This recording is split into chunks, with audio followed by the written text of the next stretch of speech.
누구와도 비교를 거부한다. 독창적 시선으로 정치권을 통찰하는 여의도 펠레 시간입니다. 한국 정치인들이 가장 많이 찾는 최고의 분석가 정치 컨설팅 민 대표 박성민 대표와 함께합니다. 안녕하세요. 안녕하세요. 야, 이 BGM이요. 여의도 펠레라고 이제 브라질 삼바 축구가 연상되는 저희가 BGM을 깔았는데 밖에서 제작진이 저에게 아주 기분 좋은 문자를 이걸 줬어요. 오늘도 커피 쿠폰 대방출합니다. 박성민 대표님에게 듣고 싶은 이야기 있으시면 질문 보내주세요. 야, 커피 쿠폰 대방출한다니까 이 박성민 대표에게 뭐 물어보고 싶은 정치권 이슈. 다음에 누가 당선되어 이런 거 안 됩니다. 예. 그거 말고 많이 질문해 주시면 저희가 단문 50원, 장문 100원, 정보 이용료 부과되는 샵 1035나 고릴라 또는 유튜브로 보내주시면 저희가 딱 선정해가지고 박성민 대표에게 제가 물어보고 당첨되신 분, 선정되신 분께는 커피 쿠폰 보내드린다는 거를 알려드리면서 첫 번째 이슈는 역시 이거죠. 어제 있었던 9시간의 요 혁신이 논란, 민주당. 이거 전반적으로 어떻게 보셨어요? 어제 하루 이제 9시간 동안 지켜보시면서. 그러니까 저는 뭐 우선 깜짝 놀랐어요. 네. 우선 두 가지 문제에서 이재명 대표가 타격을 입었는데 네. 그 판단이라는 게 첫째는 지금 민주당 상황이 굉장히 복잡한 상황입니다. 예. 근데 그거를 고도의 정치력을 갖고 있는 사람들도 해결하기 어려운데 그런 정치 경험이 없는 분을 앉혔다는 거에서 제가 우선 첫 번째 놀랐고 두 번째는 지금 이재명 대표의 리더십 문제를 좀 삼고 있는 사람들이 뭐 사법 리스크도 있지만 결국 총선을 이재명 체제로 치를 수 있느냐. 우리가 이렇게 그대로 가면 중도층의 지지를 다 잃는 거 아니냐. 이런 게 지금 핵심이거든요. 예. 그런 면에서 어저께 그 혁신위원장으로 임명했던 분이 갖고 있는 인식이 예. 그건 뭐 정책 생각은 누구나 다 그렇게 자유롭게 할 수 있지만 저도 중도층의 지지를 받는 판단은 아니었기 때문에 이재명 대표의 그 판단에 대한 의구심이 더 증폭될 수 있다. 전 그 두 가지 문제가 드러났다고 저는 봅니다. 애초에 이재명 대표는 왜 이 이래경 이사장을 혁신위원장을 임명했을까요? 저는 그게 궁금하더라고요. 예를 들면 그 SNS 글을 모른 건지 알았는데 본인이 정부적으로 판단해보니까 야, 이 글로 인해서 문제는 있겠지만 그거보다는 내가 얻는 장점이 많다. 그래서 그냥 밀어붙인 건지 전 그게 궁금하더라고요. 그건 저도 궁금해요. 그건 네. 나중에 한번 꼭 좀 물어서 알게 되면 저한테 꼭 좀 알려주세요. 저는 네. 처음에 이분이 임명됐다는 그 뉴스 보도를 보고 네. 첫 번째 든 느낌이 이분께 죄송하지만 이분은 못 버티고 그만두겠구나 생각을 했어요. 그래서 제 생각은 그건 정치 경험이 없기 때문인가요? 정치 경험이 지금 이분이 갖고 있는 인식과 네. 이 경험이 네. 지금 이 난제를 풀 수 있는 분이 아니에요. 그래서 제 생각은 이재명 대표가 그렇게 정치감이 없지 않을 텐데 그래서 이 사섭작전으로 본인이 사실은 생각한 분이 있는데 이게 이제 첫 번째 자기 혁신령을 내세웠을 때 관철되기가 어렵기 때문에 일종의 이제 바둑으로 말하면 사섭작전이죠. 그래서 한번 던져서 물러나게 하고 근데 그렇게 하기에는 아까도 말했지만 이게 타격이 너무 커요. 그래서 뭐 그런 것 같지는 않은데 그래서 왜 그렇게 했는지 저도 좀 궁금합니다. 알겠습니다. 이게 결국은 뭐 인사검증 실패인데 그럼 이재명 대표가 생각하고 있던 혁신위의 어떤 모습은 어떤 거였다고 그러니까 지금 보시나요? 혁신이라는 거는 우리나라 역사를 다 이렇게 되돌아보면 혁신위가 성공한 역사가 없습니다. 우선. 혁신이라고 하는 거는 대개 우리 정치권에서는 이제 비대위가 성공한 사례는 좀 있는데 있죠. 혁신위는 없어요. 그리고 비대위도 언제만 성공했냐? 선거 전에. 총선 직전에. 그러니까 총선 지고 나서 하는 비대위는 거의 다 실패했고요. 그리고 총선 직전에 비상대권, 비상계엄처럼 정권을 주는 겁니다. 이게 이제 대표적인 게 2012년 총선 앞두고 박근혜 비대위, 그다음에 2016년 총선 앞두고 김종인 비대위. 그럼 뭐 이분들이 들어와서 비상계엄이죠. 계엄 선포한 거죠. 뭐 이해찬도 날리고 정청래도 날리고 이러면 국회의원들이 다 말을 들을 수밖에 없어요. 근데 그런 거 아니고는 비대위가 됐든 혁신위가 됐든 성공할 수가 없습니다. 누가 와도? 누가 와도. 그나마 상대적으로 조금 그래도 당을 좀 바꿨다고 얘기하는 게 2020년 총선 치고 김종인 비대위가 들어와서 지금 국민의힘을 조금 한 1년간 좀 변화시킨 거 그 정도를 얘기할 수 있는데 거의 없어요. 근데 지금 문제는 민주당의 문제는 혁신위가 문제가 아닙니다. 지금 그러니까 뭐가 문제예요? 지도 체제 문제와 관련돼서 지금 이제 그 민주당의 세력 분포를 거칠게 이제 세 가지로 나눠 보면 친명이 있을 거 아닙니까? 있죠. 반명이 있을 거 아닙니까? 예. 비명이 있을 거 아닙니까? 뭐 이게 실제 들어가면 이거보다 훨씬 더 다양할 테지만 예. 이제 그렇게 보면 친명이 지금 기대하는 시나리오는 예상하는 시나리오는 세 가지일 겁니다. 첫째는 어쨌든 다음 총선을 이재명 대표 체제로 치르는 거죠. 이게 그렇겠죠. 최상이죠. 예. 두 번째는 이게 여의치 않으면 비대위로 가는 거죠. 친명 비대위로. 친명 비대위로. 예. 세 번째 그것도 잘 여의치 않으면 어쩔 수 없이 분당을 각오하는 거죠. 아하. 예. 근데 이제 세 가지를 기대할 거 아닙니까 순서대로. 예. 그럼 반명은 어떻게 되겠어요? 예. 이재명 대표 체제로 치르는 건 없죠. 시나리오에. 첫 번째 시나리오가 정책 타협을 해서 비대위로 갔으면 좋겠다. 예. 이게 이제 첫 번째 시나리오 아닙니까? 두 번째는 가능만 하다면 이재명 대표가 자기 체제로 총선을 치르려고 하는구나. 그렇기 때문에 우리가 먼저 붕괴시켜야 되겠다. 예. 이런 생각할 수 있죠. 예. 선자 공격이죠. 예. 체포동의안 넘어오면 어허. 통과시키겠다. 이런 생각을 할 수 있다고 저는 봅니다. 이게 두 번째 시나리오예요. 예. 비대위 전환도 안 되고 그러니까 정책 타협도 안 되고 이재명 체제 붕괴도 여의치 않다. 예. 그러면 어쩔 수 없이 세 번째 시나리오는 탈당하는 거죠. 분당에. 예. 예. 이게 이제 반명이 그리는 시나리오일 거랍니다. 비명이라고 하는 분들은 뭐 주로 친문계가 많겠지만 이분들의 시나리오가 하나밖에 없어요. 그냥 비대위입니다. 어쨌든 모두가 타협할 수 있는 비대위로 가자. 그러면 친명, 반명, 비명 세 그룹의 공약 교집합은 비대위죠. 예, 공통점 비대위인데 그 비대위의 성격을 둘러싸고도 다를 거 아닙니까? 그러니까 당연히 비대위로 가더라도 이재명 대표 측에서는 이재명 대표가 신뢰할 수 있고 지명하는 비대위로 갔으면 좋겠다는 거고 네.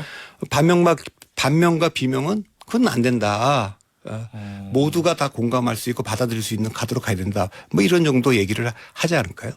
그러니까 어쨌든 비대위가 중요한 거지 이재명 대표 체제가 유지되는 걸 전제로 한 예. 혁신위는 누굴 데려다 놔도 전 성공할 가능성이 없다고 봅니다. 그런 사람 찾기도 어렵지만 네. 성공하기도 어려워. 이게 본질적으로 이재명 대표 체제로 총선 치를 수 있느냐 없느냐가 질문이기 때문에 네. 혁신위원장이 이 사람입니다라고는 답이 될 수가 없는 거예요. 누가 와도? 예, 저는 그렇다고 봅니다. 그럼 앞으로 지금 저 민주당 혁신이 어쨌든 띄우긴 띄웠으니까 두 번째 혁신위원장 찾아야 될 거잖아요.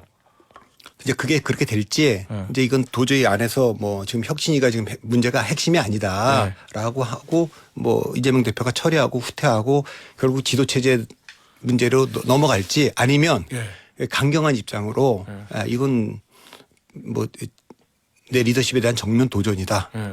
이거 받아들일 수 없다. 이제 이렇게 하면 그러면 이제 충돌이 나겠죠. 그러면 이제 아까 반명도 아까 말씀드린 대로 이거는 뭐 정책 타협이 불가능하구나. 예. 결국 전쟁밖에 없구나. 뭐 이렇게 될 수가 있기 때문에 그건 좀 지켜봐야 될 것 같습니다.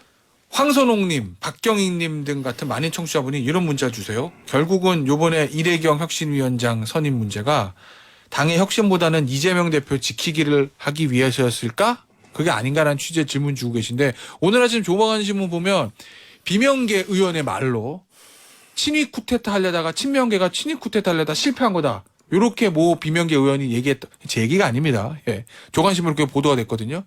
같은 맥락인 것 같아요. 뭐 질문이. 친위 쿠데타라고 얘기하기엔 너무 어설픈 시나리오 아닙니까? 예, 그래서 그런가요? 그렇게는 안 보고 예. 혁신이라는 것 자체가 예. 지도 체제 비대위 체제로 전환하지 않으려고 하는 그러니까 이재명 대표 체제를 유지하는 전제 위에서 하는 게 보통 혁신이거든요. 네. 그러니까 비대위원장이라는 건 당대표를 대체하는 기구고 그렇겠죠. 혁신위는 그게 당대표가 뭐 있는데. 당대표가 있는데 비대위가 있는데 그 속에서 하는 어떤 그 부분적인 그 당의 혁신을 하는 거기 때문에 그 지도 체제를 유지하려고 하는 거거든요. 그러니까 이건 어떻게 해석되든지 간에 실제 누가 무슨 의도를 갖고 했든지 간에 혁신위원회를 띄운다라고 하는 건 이제 그런 의미죠. 옛날에 뭐 문재인 당대표 때도 당대표 되고 나서 바로 흔들렸지 않습니까? 보궐선거 4개 다 지니까 막 그러니까 물러나라는 얘기가 있으니까 김상곤 위원장, 조국 부위원장으로 되는 그 혁신위를 띄운 적이 있어요. 그래서 제가 아까 혁신 이내경이라는 분이 혁신위원장으로 발표가 됐을 때 전 두 가지 생각을 딱 했어요. 첫째, 이거는 버리는 카드구나. 네. 그래서 다른 사람 생각하는 게 있구나. 이게 첫 번째였고 두 번째, 위원장을 이렇게 현재 정무적인 문제를 잘 못 푸는 분을 시키는 경우에는 네. 부위원장을 정말 본인 아는 사람 시켜서 실제적인 역할을 하게 하는 이제 좀 차관 정치 같은 거. 예, 그런 거로 봤는데 그렇게 하기에는 위원장의 리스크가 너무 큰 거죠. 네. 그러면은 뭐 여든 야든 그동안의 역사를 보면 이 혁신이라는 게 지도체제가 흔들릴 때 당대표가 본인의 어떤 저 체제를 강화하기 위한 수단으로 쓰는 경우들이 있다 이렇게 봐도 돼요? 혁신이가. 강화하는 것보다는 물러나는 거 막기. 방어하는 거죠. 그치. 방어적 네. 측면이 훨씬 더 강해요. 네. 그러니까 혁신위가 들어오는 거는 네. 대체적으로 뭔가 당 내부에서 혁신이 필요하다는 여론이 굉장히 그 비등해졌다는 거고 대개 그 혁신의 방향은 누굴 향하겠습니까? 그 총구가 당 대표를 향해서 오는 거기 때문에 그걸 좀 완화시켜야 될 필요가 있지 않습니까? 그럴 때 혁신을 주로 만들죠. 타협안으로. 근데 그것도 상당히 강력한 그 리더십이 있을 텐데 지금은 이재명 대표의 리더십 자체가 계속 지금 흔들리고 있는 상황이기 때문에 또 총선이 다가오고 있지 않습니까? 이런 상황에서는 총선이 다가오고 있지 않으면 타협으로 혁신이라도 하자라고 타협할 수 있어요. 그런데 지금 만들어진 혁신이라는 건 다 공천제도 손대야 되는 거고 뭐 이런 거 아닙니까? 이제 그렇기 때문에 그 정책 타협을 하려면 뭐 이재명 대표의 거취 문제 그리고 그 거취 문제를 수용하면 이후 들어서게 될 비대위의 성격 그러니까 어떤 사람을 쓸 거냐 이게 지금 질문인데 이 질문을 안 하고 난 이재명 대표 체제로 간다. 우리가 필요한 혁신은 혁신을 통해서 하겠다. 그러면 그거는 뭐 반명은 둘째로 하더라도 비명 쪽에서 비명도 안 받아들일 겁니다. 어제 사실은 이 이래경 위원장 발표되기 전에 아침에 제가 인터뷰했을 때 이상민 의원은 혁신위는 답이 아니고 이재명 대표를 비롯한 지도부 사퇴 얘기를 했거든요. 그러니까 반명 내지 비명은 그런 얘기를 그게 하잖아요. 디폴트예요. 네. 그 당연히 아까도 말했지만 지금 최대 공약수는 비대위 아닙니까? 그 비대위 성격을 둘러싸고 세 세력이 다 다른 생각을 하겠지만 그러나 그건 디폴트인 상황에서 일단 지금 이재명 대표 측의 친명의 디폴트는 뭡니까? 이재명 대표 체제를 유지한다. 그런데 혁신을 해야 되니 혁신위를 둔다. 이거 아닙니까? 혁신위원장을 누굴 세우든지 그건 지금 본질적인 문제가 아니에요. 근데 어제 사실 1차 혁신위원장 실패한 거잖아요. 그럼 어제 이상민 의원과 같은 비명이나 반면 쪽에서 야 이거는 이재명 대표하고 지도부의 거취를 생각해야 될 타이밍이야라고 좀 더 강하게 나올 가능성은 있죠. 없어요. 그거는 뭐 총선이 다가오면 시간의 문제지만 그건 다가올 수밖에 없고 이재명 대표 측에서 판단해야 될 문제는 둘 중에 하나입니다. 이게 무슨 소리야? 내가 받아줄 수 없는 카드를 그건 거절할 수 없는 제안이지 이러면서 강공으로 갈 가능성이 좀 있고요. 그러면 뭐 당은 걷잡을 수 없이 이제 그 분열로 갈 것이고 현실적으로 현실이 이렇구나. 이거 내가 지금 이것도 해낼 수 있는 힘이 지금 없구나. 타협을 할 수밖에 없구나. 그렇게 되면 타협으로 들어가는데 그 타협도 타이밍을 놓치거나 시장이 요구하는 기대에 못 미치면 그것도 뭐 간절 못 시킬 수가 있어요. 그러니까 친명이든 반명이든 비명이든 다 지금 리스크가 있고 위험한 게임을 하는 건데 이 문제를 조금 안이하게 보면 안 된다. 알겠습니다. 하나만 저 여쭈고 다음 주제로 가죠. 홍병구님, 김의성님 등 여러분이 이낙연 전 대표 얘기하시는데 이낙연 전 대표가 조만간 귀국한다고 하잖아요. 민주당의 앞날에 변수가 될 수 있을까요? 그러니까 뭐 정치적 파장을 가져온다는 측면에서는 변수가 되겠지만 뭐 예컨대 뭐 이재명 대표를 대처할 지도부 그게 비대위가 됐든 뭐가 됐든 거기에는 저는 쉽지 않을 거라고 봅니다. 왜냐하면 결국 반명이든 친명이든 비명이든 모두가 동의하는 그런 비대위가 들어와야 그나마 정책 타협으로 봉합이 될 텐데 이재명 대표 측에서 봤을 때 이낙연 전 대표는 대장동의 출발점이라고 보지 않겠습니까? 이재명 대표 측에서 그렇게 볼 수 있기 때문에 이낙연 전 대표가 무슨 민주당 내에서 중요한 역할을 맡는 그림은 뭐 지금 당장은 상상하기 어렵다. 이렇게. 자, 주제를 좀 바꿔서 이 선관위 대 감사원 대 선관위 이 얘기 좀 짚어보겠습니다. 최근에 저 선관위가 자녀 특혜 채용 의혹 이 문제로 좀 코너에 몰렸고 감사원은 감사를 하겠다. 거기서 선관위는 헌법기관이니까 절대 받아들일 수 없다. 이렇게 얘기 나오고 있거든요. 감사원과 선관위의 충돌. 대표님은 요거를 어떻게 바라보시나요? 일단 제 전제는 제가 그 법 전문가가 아니기 때문에 이게 지금 사실 선관위가 그 뭐 감사를 감사 대상인지 아닌지 그래서 뭐 헌법기관이냐 행정기관이냐 그리고 왜 그러면은 그 법 개정할 때 헌재만 넣고 선관위 뺐냐 뭐 이런 얘기들이 있기 때문에 그건 뭐 제가 얘기할 수는 없어요. 근데 그러나 지금 그 우려를 제가 하는 거는 예. 지금 감사원과 지금 선관위의 충돌만이 아닙니다. 예. 지금 뭐 문재인 정부 때는 법무부 장관과 검찰총장이 정면으로 한 1년 6개월간 충돌하지 않았습니까? 그렇죠. 예, 징계도 하고 소송도 네. 하고. 지금은 이제 정권이 바뀌었는데 권익위가 위원장이 나와서 한마디 발표하면 좀 이따가 부위원장이 나와서 네. 그거 아니다라고 얘기를 네. 해요. 위원장 부위원장이 그러고 있어요. 감사원은 감사원 사무총장과 문재인 정부 때 임명됐던 감사위원들 사이에 예, 예. 뭐 보도에 따르면 뭐 그 감사위원회 결정에 대해서 사무총장이 아주 네. 뭐 분노하고 뭐 격노했다 예, 예. 이런 얘기가 있고. 그 뭐 거기만 있는 게 방통위. 예. 그리고 뭐 지금 대법원도 지금 김명수 대법원장이 물러나기 전에 대법관 2명 추천하는데 예, 뭐 대통령 거부권 이거 행사할 거부권 수 있다. 행사할 수 예. 있냐 뭐 이런 얘기까지 나오잖아요. 그러니까 그전 정부에서 문재인 정부 때 검찰이 그렇게 그 안에가 사법부하고 검찰이 그냥 완전히 반 쪼개졌는데 네. 지금 대한민국에 있는 모든 그 정부 기관들이 지금 정적으로 지금 휩싸여 있어요. 그러네요. 자, 사실- 그럼 중요한 건 뭐냐? 결국 이런 모든 검찰이든 경찰이든 이런 수사기관을 포함해서 이런 모두 선관위도 그렇고 감사원도 그렇고 권익위도 그렇고 방통위도 그렇고 핵심이 뭡니까? 공정성과 중립성이에요. 네. 공정해야 됩니다. 예. 공정하지 않으면 편파적이면 문제가 되는 거예요. 그다음에 정책으로 중립성을 확보해야 되는 거예요. 네. 그러니까 이거는 지금 누구 탓을 얘기하기 전에 이건 한국 민주주의 위기다. 저는 그런 시각에서 지금 보고 있습니다. 이게 지금 누구 문제, 개인의 문제, 일탈이면 도덕적인 문제 이전에. 예. 그러면 시각해 그 문제를 보겠습니다. 어떻게 풀어야 돼요? 이게 계속 좀 격화되는 분위기잖아요, 지금. 아, 그거 참 정말 어려운 얘기입니다. 네. 그러니까 이거 뭐 단순히 신고 권력의 갈등이다, 전 정권과 현 정권의 갈등이다 이렇게만 볼 수는 또 없는 그렇게만 문제인 쉽게 것 같고. 보면 이거 계속 가속화되겠죠. 그게 네. 그러니까 미국의 민주주의는 어떻게 무너지는가에서도 네. 결국 우리가 법과 제도의 법치를 얘기를 해왔지만 뭐라 그랬어요. 내가 갖고 있는 힘을 얼마나 절제할 거냐. 네. 그다음에 상대방의 생각을 어떻게 간용적으로 받아들일 거냐. 결국 어떻게 보면 다시 덕치의 시대로 돌아간 거 아닙니까? 결국 얘기 핵심은 뭐냐면 윤석열 대통령이 예를 들면 문재인 정부 때 이렇게 한 거기 때문에 내가 바로잡기 위해서 정상화시키기 위해서 다 이렇게 한다. 네. 그렇게 생각할 수 있지만 네. 또 하나 간과하면 안 되는 것이 이렇게 하면 또 이게 민주주의의 이제 여러 가지 문제가 될 수 있으니까 그러니까 지금 감사원이 인사 문제가 선관위에서 분명히 있었고 이건 누가 봐도 견제받지 않는 정말 심각한 문제라고 저는 봅니다. 딴 네. 것도 아니고 선관위가 선거 때 정치권을 갖다가 감시하는 기구인데 그 감시하는 기구가 이렇게 그 전에 편향성도 드러냈고 또 이번에 이렇게 내부에 있었기 때문에 그러나 감사원도 이 문제와 관련돼서 니들은 잘못했으니까 감사원에 무슨 뭐 계엄사령관에 들어가고 접수하듯이 그렇게 얘기할 건 아니고 그 갖고 있는 기관들이 힘들을 서로 어떻게 견제하고 균형을 할 거냐 절제할 거냐가 지금 굉장히 요구되는 시기라고 저는 봅니다. 알겠습니다. 이 주제 좀 보죠. 이 윤석열 대통령이 취임 이후에 두 번째 기자회견을 계획하고 있다. 뭐 이런 보도가 있습니다.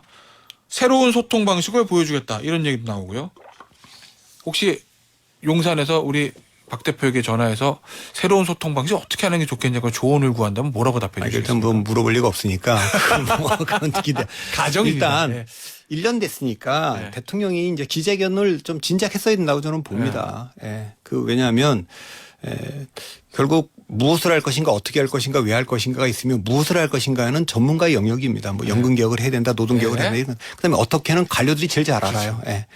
정치인은 대통령을 포함한 정치인은 왜 할 거냐를 설명해야 됩니다. 그 왜를 하는 이유가 국민을 설득하는 게 그게 이제 기자회견도 있고 그다음에 도스태핑도 있고 그런 거잖아요. 그러니까 제가 지금까지 봤을 때는 이 정부가 가장 약한 게 왜 이걸 해야 되는지 이게 좀 약한데 대통령은 지난번에 이제 한일 관계 풀 때도 내가 충분히 설득했다고 생각한다. 네. 이렇게 얘기를 하고 있기 때문에 그런데 일단 어쨌든 뭘 할 거고 어떻게 할 거냐를 설명하지 말고 왜 해야 될 건지에 좀 집중해 줬으면 좋겠다는 생각을 합니다. 알겠습니다. 주제 좀 바꿔보죠. 국민의힘에서 최근에 오인회 얘기들 나왔잖아요. 이영호 의원 발로. 그러다가 이영호 의원이 본인이 좀 실언한 것 같다. 뭐 이러면서 사그러들고 했는데 오인회니 이런 얘기가 국민의힘에서 자꾸 나오는 근본적인 배경은 원인은 뭐라고 그러니까 보세요? 그거는 뭐 지난 전당대회 때부터 김기현 대표를 밀 때부터 사람들이 다 그랬잖아요. 존재감 없는 당대표를 뽑겠다. 이렇게 공공연히 얘기를 했고 그렇게 또 실제로 지금 당대표뿐만 아니라 최고위가 사실상 지금 무력화되어 있는 상황 아닙니까? 그러니까 자꾸 다른 얘기가 나오는데 이게 뭐 지난번에 말한 오인회라는 것이 당직자들이라면 고위 당직자였어요. 그거는 전 뭐 문제될 게 없다고 봐요. 당대표가 그분들 만나는 게 너무 당연한 일이죠. 제가 당대표도 아침마다 그분들한테 보고 받겠어요. 일단 물어도 보고. 멤버가 사무총장, 정책위의장 뭐 이런 분들이잖아요. 그 조직 관련 부총장도 여의도 연구원장도 있고 뭐 이런 분들이니까 당연히 그분들 얘기를 들어야 되는 겁니다. 이제 그것 갖고 얘기했을지는 모르겠는데 이건 뭐죠. 이준석 전 대표가 명단 공개하겠다고 예고하지 않았습니까?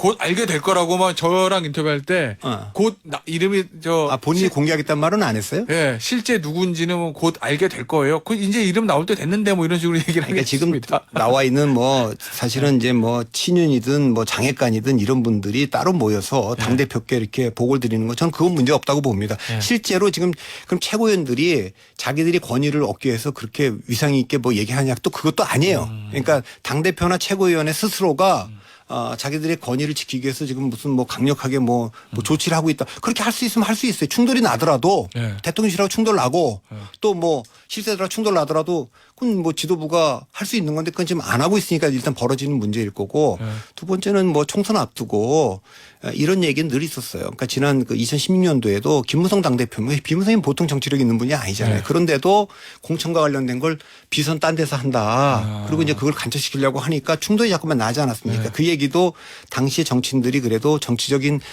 뭐 구력이 좀 있으니까 다 바깥으로 내보내지는 않았는데 그런 얘기는 좀 있었죠. 그러니까 그런 걸 준비하는 다른 모임이 좀 있고 실제로 정치적 결정을 하는 단위가 있다. 이런 뜻으로 얘기한 거라면 그거는 이제 지금 지도부를 무력화시키고 있기 때문에 문제가 될 수 있는데 그건 제3자가 얘기하기 전에 김기현 대표나 최고위원들 스스로가 이거는 발끈하고 이거 바로 잡을 생각을 해야지 그거 아니라고 얘기해서 될 문제는 아니고 당직자들과 회의를 했다는 걸로만 지금까지 드러나 있는데 그거는 저는 아무 문제 없어 보입니다. 알겠습니다. 오늘 여의도 펠레 시간은 여기서 마무리하도록 하겠습니다. 지금까지 박성민 민 대표와 함께했습니다. 감사합니다. 감사합니다.